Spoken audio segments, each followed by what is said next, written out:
Bonjour et bienvenue. Donc nous allons parler de Photoshop dans ce tutoriel. Donc la première chose que nous allons voir concernera donc l'interface de Photoshop de manière générale. Nous allons parler aussi donc de la création d'un document et de la sauvegarde de ce document. Donc c'est parti. Donc sur Photoshop, la première chose qu'il faut savoir, c'est l'interface. Donc de quoi elle est constituée.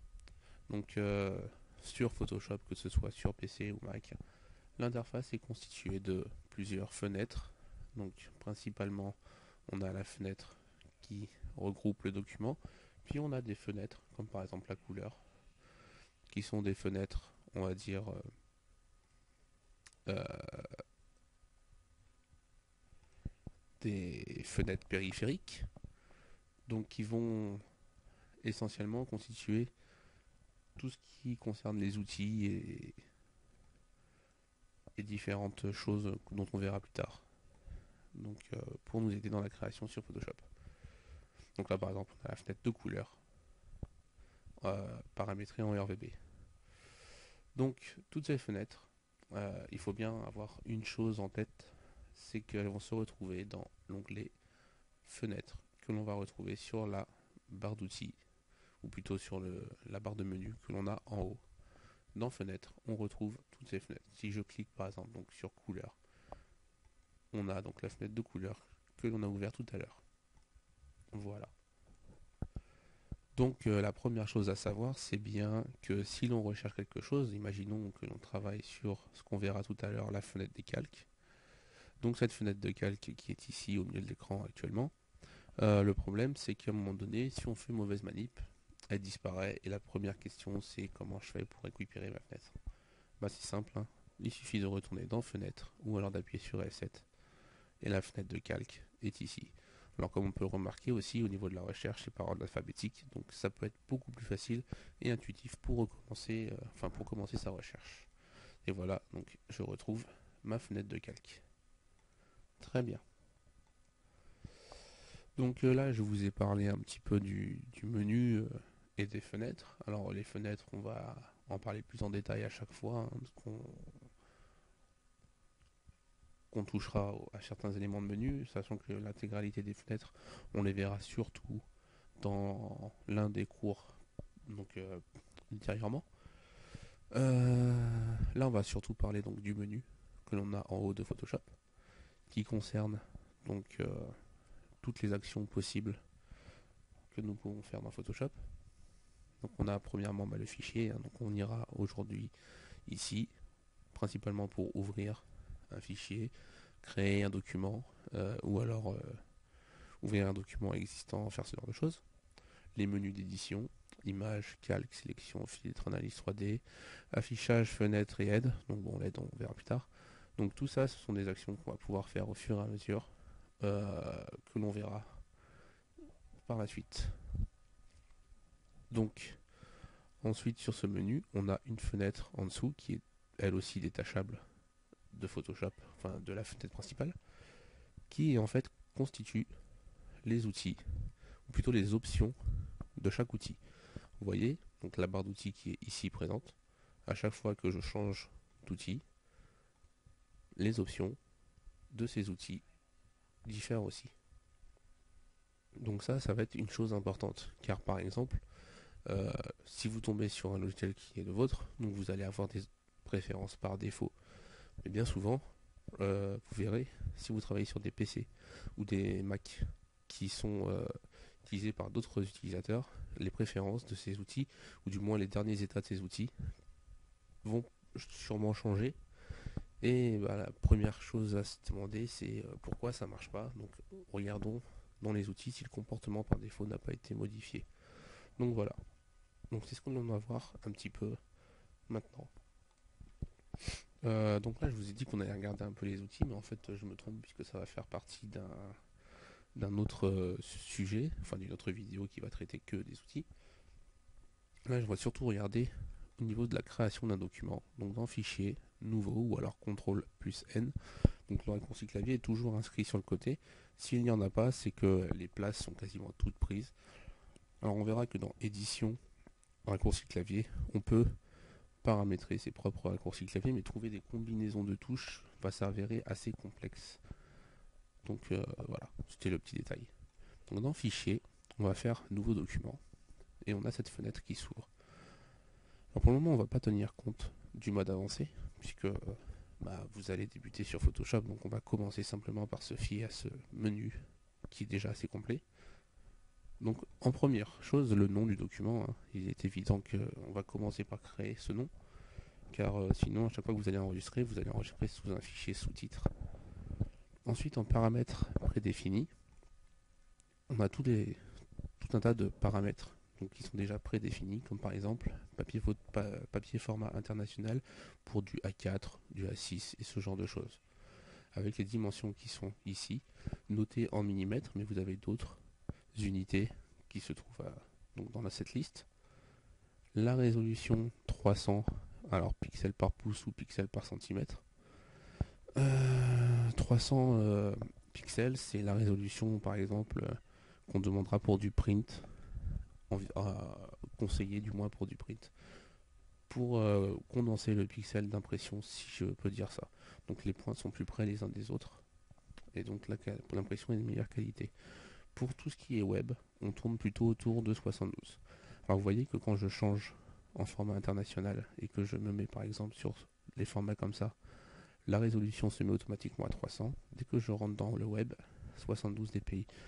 Alors pourquoi 72 dpi? C'est parce que simplement les écrans ne supportent pas dans la majorité plus de dpi à l'affichage. Donc voilà. Ensuite il y a aussi le mode de couleur. Alors là il ne change pas automatiquement. Vous voyez que si je me mets en format international, il reste en RVB. On a le choix entre tout ça. Souvent on utilise donc le CMJN en print et RVB pour tout ce qui est web. Ensuite la profondeur de couleur, du moins le bit.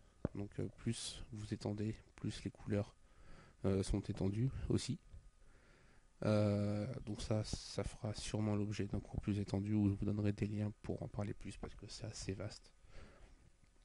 Et la couleur d'arrière-plan du document. Donc en fait, pour résumer, notre nom que vous allez définir, par exemple, si vous créez une carte de visite de la société quelconque, sous quel format? Alors si vous avez un format bien déjà défini en tête, vous pouvez choisir ces dimensions, ou si vous voulez les paramétrer. Alors dès que je paramètre une autre dimension, vous voyez qu'on rentre dans un paramètre personnalisé.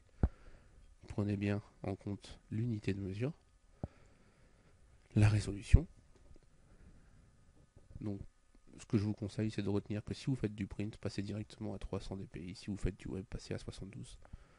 Le mode de couleur en RVB pour le web, en print CMJN, laissé en 8 bits, car vous verrez que en fonction du mode, on a aussi des paramétrages qui peuvent varier. Alors au départ, on a tendance à un petit peu trop en utiliser peut-être. Enfin, ça c'est mon avis personnel.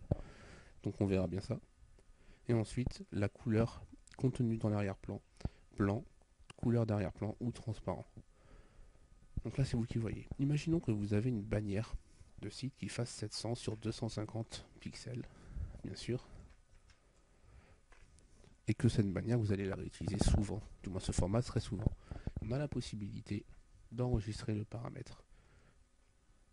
On a donc cette nouvelle fenêtre qui apparaît, et là, vous allez renommer en bannière. Donc, on va l'appeler Coco. Et on va conserver tous ces paramètres à l'intérieur. Alors si vous voulez ne pas conserver par exemple le paramètre disons format de pixel, vous le décochez. Mais bon, là nous allons tout laisser cocher. Vous faites OK. Vous voyez que maintenant bannière Coco apparaît dans nos profils personnalisés. Donc si je change entre temps à web et que je reviens sur bannière Coco, les paramètres enregistrés avant reviennent. On peut supprimer le paramètre que l'on a créé aussi. Donc voilà. Donc quand on a terminé, on fait OK et on a notre nouveau document. Alors voilà, donc là j'ai pris le temps de faire une petite coupure et de créer un document avec du contenu. Donc comme on peut voir dans la fenêtre des calques ici, donc la fenêtre des calques, on va en parler un peu plus tard, vous n'inquiétez pas. J'ai donc mes deux formes que j'ai créées et mon arrière-plan. Donc voilà. Donc pour l'instant, ne vous souciez pas de la fenêtre des calques, c'est juste un détail. On ne va pas s'en occuper. D'ailleurs, je vais la fermer, comme ça vous parasitera pas. Et je vais vous montrer simplement comment enregistrer un document. Donc la manœuvre de base, c'est le CTRL S ou alors CTRL ALT S.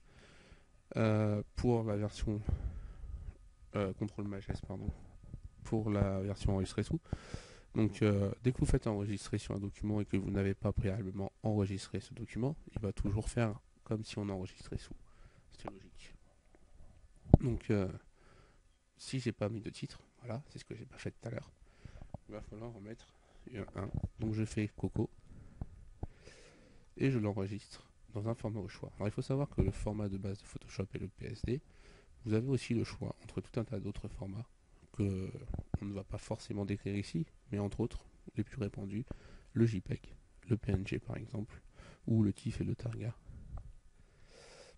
Photoshop fait aussi des PDF, donc il est quelque part voilà, ici Photoshop PDF, où vous pouvez conserver donc les calques pour l'édition de vos documents ultérieurement.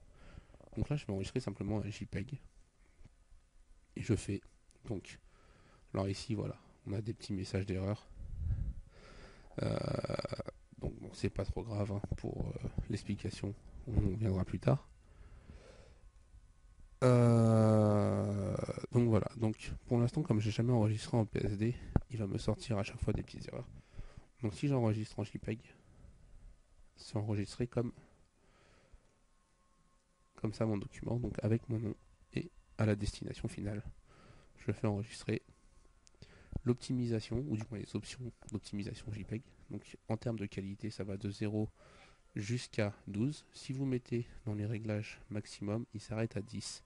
Mais vous voyez qu'on peut aller plus loin. Donc voilà. Vous avez en aperçu, on va dire, de la taille finale. Vous avez aussi des réglages optimisés avec des passes 3, 4, 5. Et plus vous montez dans les passes, alors plus le format est aussi compressé, mais plus du coup il monte. Vous voyez que par rapport au format, à la taille du document final, il est quand même un peu plus bas. Donc pour l'optimisation, c'est pas mal. C'est surtout peut-être pour des rendus web. Après, on verra que pour le web, on a un mode de fichier enregistrement pour web et périphérique. Donc voilà, il suffit de faire OK et on a terminé l'opération. Notre document est enregistré.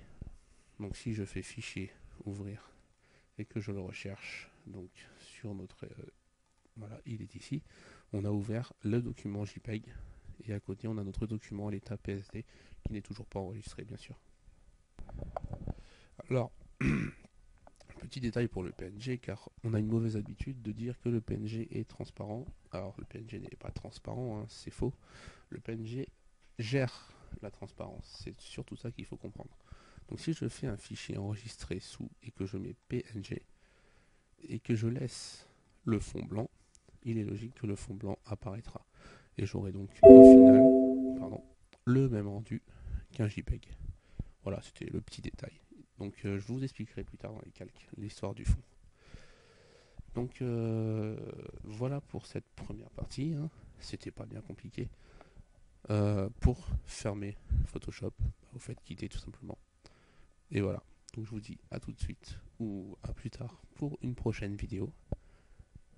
Sur ce, bonne soirée ou bonne journée.